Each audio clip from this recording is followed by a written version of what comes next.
we don't see it in the moment, right? You know, when you're walking through those moments of pain or frustration or disappointment or discouragement, you don't see what God's doing. You don't see behind the scenes of how he's working, and he never stops working.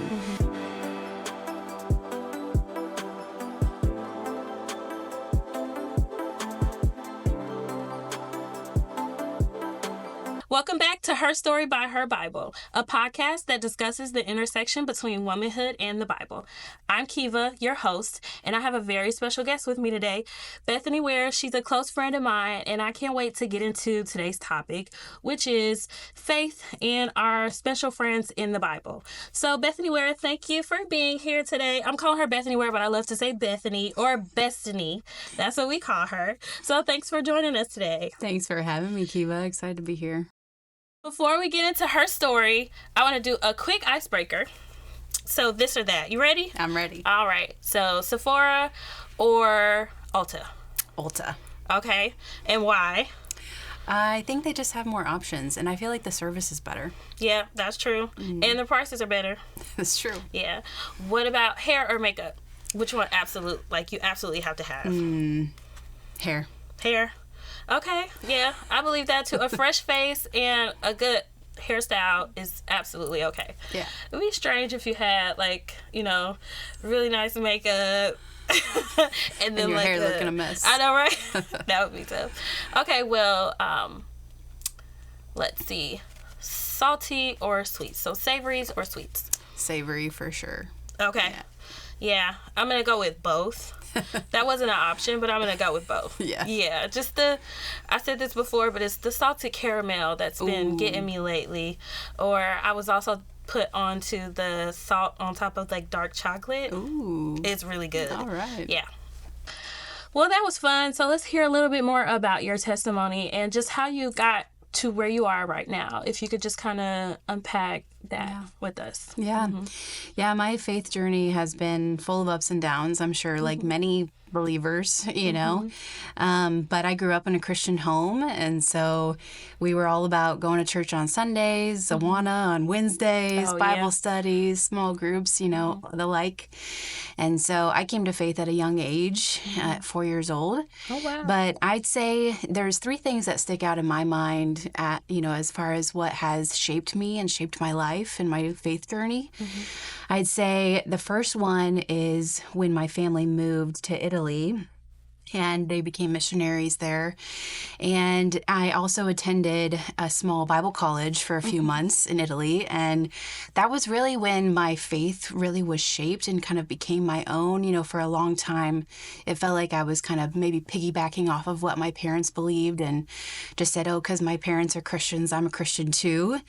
And while I was there, we had studied, through the book of Acts and understanding what it takes to, plant a church and just really growing in what I truly believed. And so that really shaped me and really kind of set me on a trajectory. Obviously I'm not perfect, but that made me really made my faith my own.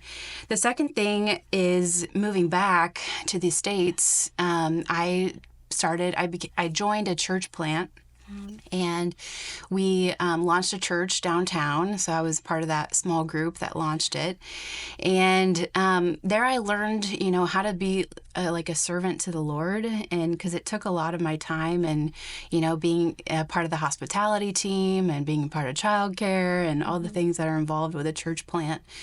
And the third thing I'd say was losing my mom to colon cancer in 2019 and having to relearn the power of prayer. And it was a struggle because I knew there was so many people praying for her that she would get better and be healed. But, that wasn't part of God's plan. And so I had to relearn that prayer does still work, even though, prayer may not have healed my mom. It still has power, and understanding and having to relearn that, really shaped me. And it's funny, I joke that it's a miracle I'm still a Christian. And, we can say that, but the Lord is so faithful. And I say that not just because of the hard things that I've had to experience, but also because of church hurt. And, I know that there's many people who have struggled with church hurt and the pains, that can sometimes come. And I had 2 moments where I had pastors that I trusted who fell away from their faith and made decisions that were not corresponding with, the call as a pastor. And it made me think, can I really trust church leadership anymore? And having to, give that up to God and say, God, you can give me peace through my pain, and you can, bring forgiveness and healing through those things. And so, and that's because a church community is so important, right? To have believers around you who are building you up and encouraging you. And so God's been so faithful through, the valleys and the mountaintops to just bring, to guide me, to be my shepherd. And so I'm just grateful for the way he's called me and he's led me. So. Yeah.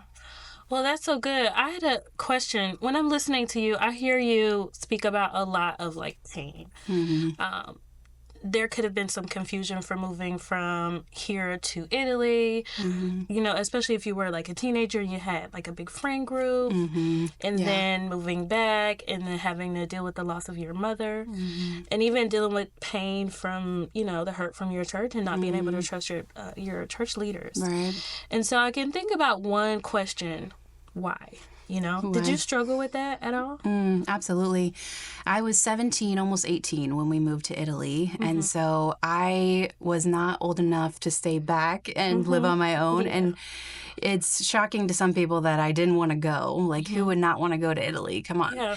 But there was part of me that I was being my dad had forced me into the Bible college and said, you got to apply and, do all these things. But I'm so grateful looking back of, even though it was hard to leave all my friends, I felt like we were just getting established in Orlando.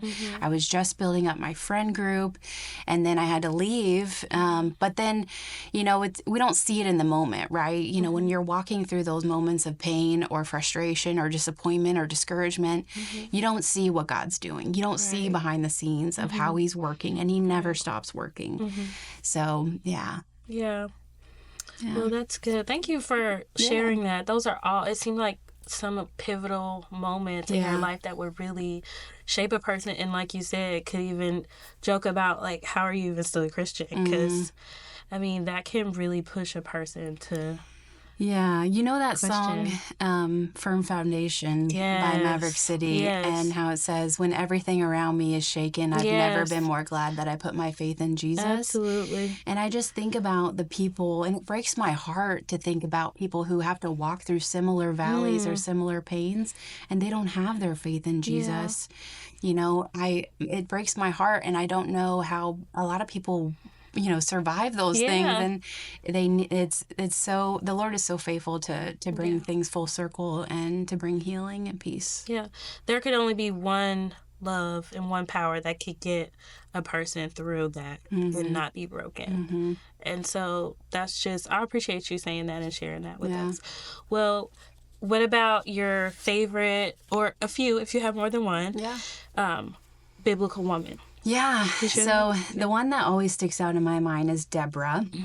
And part of that is I am one of the few females in, my role or my industry.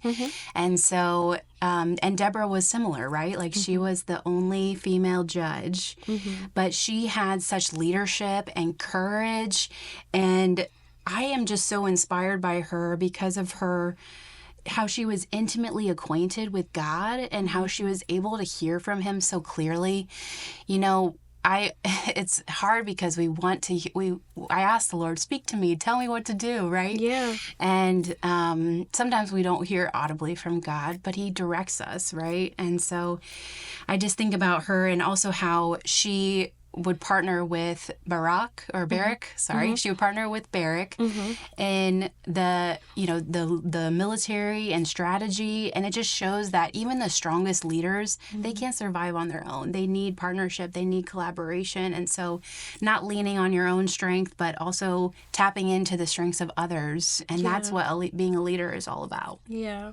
So, well, as far as being a leader And how often do you have to lean on your faith in those tough moments where it seems like even the people that you have around you, you can't lean on them? Because I know I don't lead the same way you do. I do know that you have a leadership role, and even a lot of times in our lives we play leadership roles in different ways in church, in our families, with our siblings, in marriage. But I know as far as having that role professionally, having a role like that professionally, how often do you have to lean on your faith? Oh, all the time. Yeah.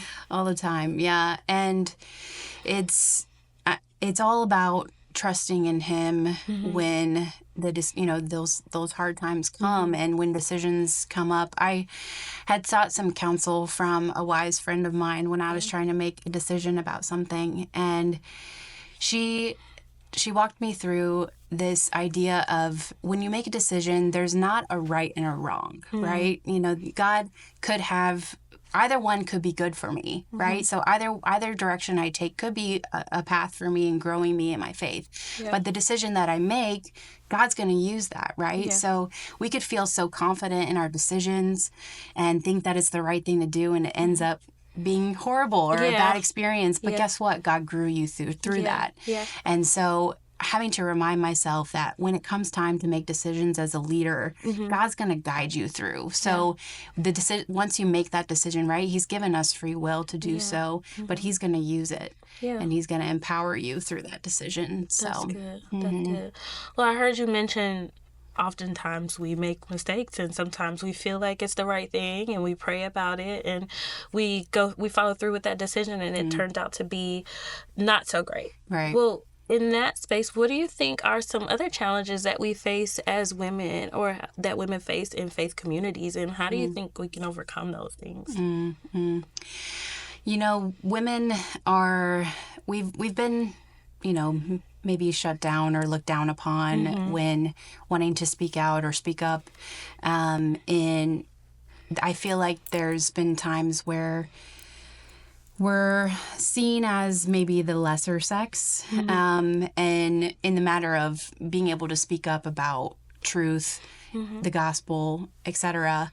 But the Lord is so faithful, right? I think of back to Deborah and how she tells Barak that the ruler, the evil man, the evil military man, he's going to be taken down by a woman, right? And I think about that story and how cool it is, and just how God uses women throughout the scriptures. You see it happen time and time again of him using females, but I think we tend to forget that just because of our culture and how there may be some degrading of women and females in leadership, but God empowers us, and it's a string that's woven throughout the scriptures of God using women, to accomplish his purpose. Yeah.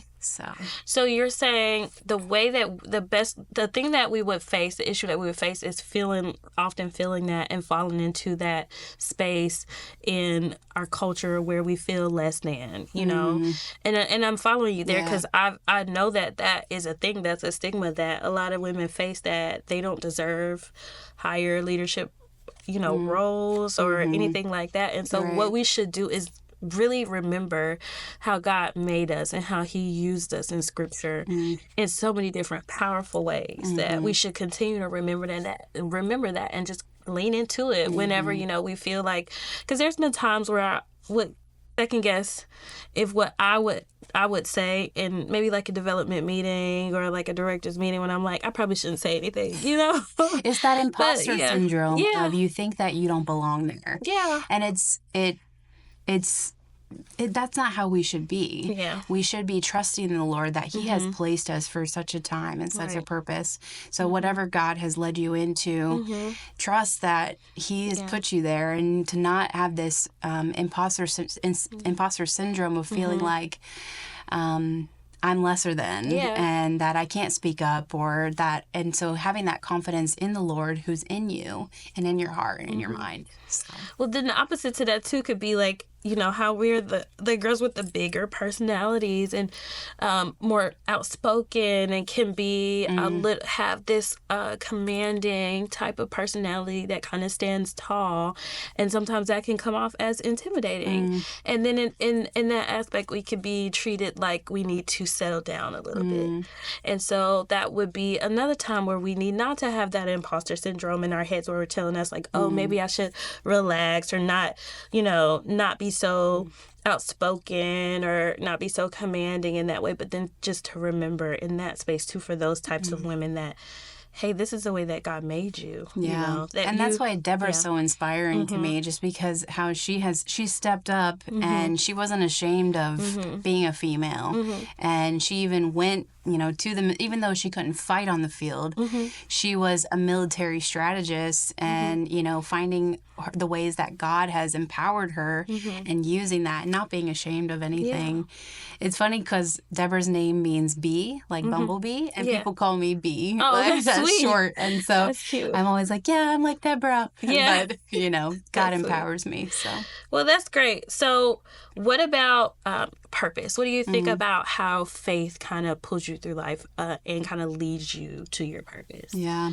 Yeah. I think in reality, my purpose and all of our purpose is to glorify God and to enjoy Him forever. Yeah. That's why we were created, right? Yeah. But, there's a verse, actually I was reading in John 21 this week, and this is right after Simon Peter denies being a disciple 3 times. Yeah. And Jesus asks him 3 times, Simon, do you love me? Yeah. And as I was reading it, I was just struck by this question of, do I truly love Jesus? Love Him more than anything else. And, this is our true call. This is our true call as Christians, and Jesus tells us in Matthew 22:37-39, you must love the Lord your God with all your heart, all your soul, and all your mind. This is the first and greatest commandment. And then He says to love your neighbor as yourself, right? But you cannot naturally love and care for other people without truly loving God. There's going to be... The only way to love others is by truly loving Christ. It's not going to naturally flow out of you without that. And so, and two, the love of Christ is what gets us through discouragements, disappointments, difficulties. And so I've been finding my purpose. That is, what I was created for. But as far as, finding my path and what He's called me to do, it's been a wonderful journey of watching God be so faithful to put me in places where I'm gaining experience to ultimately to now, the role that I'm in now with my career is, and just watching the little pieces where it all is culminated into this, one role where I feel like I'm able to take all that God has led me through, all these different roles and experiences, and be able to use them for this time and this purpose. And so God's been so faithful to help me, discover that and to look back and to realize, how faithful He really is. Yeah. So. And He does a really good job of reminding us of that. Oh, yeah. Yeah. In those times. And I love that. Now, do you have scripture or a biblical principle that is your favorite, that you hold really close to your heart, and you think that it might possibly encourage other women as well? Yeah. Joshua 1:9 is one that always is an encouragement to me, that says, this is my command, be strong and courageous. Do not be afraid or discouraged, for the Lord is with you wherever you go. And this reminds me of Deborah, right? Like, she had strength and courage to be a female leader, even when it was anti-cultural. But you also have to go back a verse, right, to Joshua 1:8, and where it says, study this book of instruction continually, meditate on it day and night, so you will be sure to obey everything written in it. Only then will you prosper and succeed in everything you do. And this is so convicting to me. It reminds me that in order for me to be prepped and to be ready for what God has called me to do, I have to be in His Word. And that will help me to also be strong and courageous. Right? It's not just, it's an empowering within me. It's the Holy Spirit in me, and that comes through studying His Word and meditating on it. Now, I'm definitely not perfect by any means in that, but it's a calling for us, and it's the way that we can find strength in him. So it's always an encouragement to me, those verses. Yeah. And those verses are blessings because I feel like they remind us, just being reminded by the word, and the word is living. Right. And so you could read it one time and it could speak to you in one way, depending on where you are in your life. And then you could read it again a couple months after, and it means something totally different, and it touches you in an entirely different way. But those verses are such blessings because of the way that they command you, right? And they remind you. Yes. Such good promises for us that he will be with you wherever you go, whatever you do. Yeah, that's so good. Well, what about, do you have any message that you wanted to share with our audience that just might stick with them or encourage them? Yeah. I would love to remind, everyone but myself included, is, the peace that comes only from the Lord. Wow. There's a short little phrase that my mom would always say anytime I was freaking out about something or was in a, hard time. She would say, be peaceful, be peaceful. And I'm still growing in that, obviously, in learning how to find peace in the Lord. But Isaiah 26:3 says, you will be kept in perfect peace, all who trust in you, all whose thoughts are fixed on you. And I just want to remind everyone, I feel like in our world, it is so wild right now. It is so stressful. It can be anxiety inducing. And even just, not just what's going on in the world, but what's going on inside in your heart. And so finding the peace that surpasses understanding is, the one way that we can find, true connection with the Lord. So. Yeah. That's good. That's really good. And that's an extremely great reminder. I really appreciate you sharing today. Yeah. I thank you for coming. We had a ball. I really wish I could spend another 2 hours with you just talking. That's awesome. Yeah, that's a great thing to do. But I hope that our guests enjoyed you as much as I did. Well, thanks, guys, for tuning in to Her Story by Her Bible. If you like this episode, please like, share, and subscribe to our channel. And if you would like to donate, please click the link below. We'll see you next time. Thank you.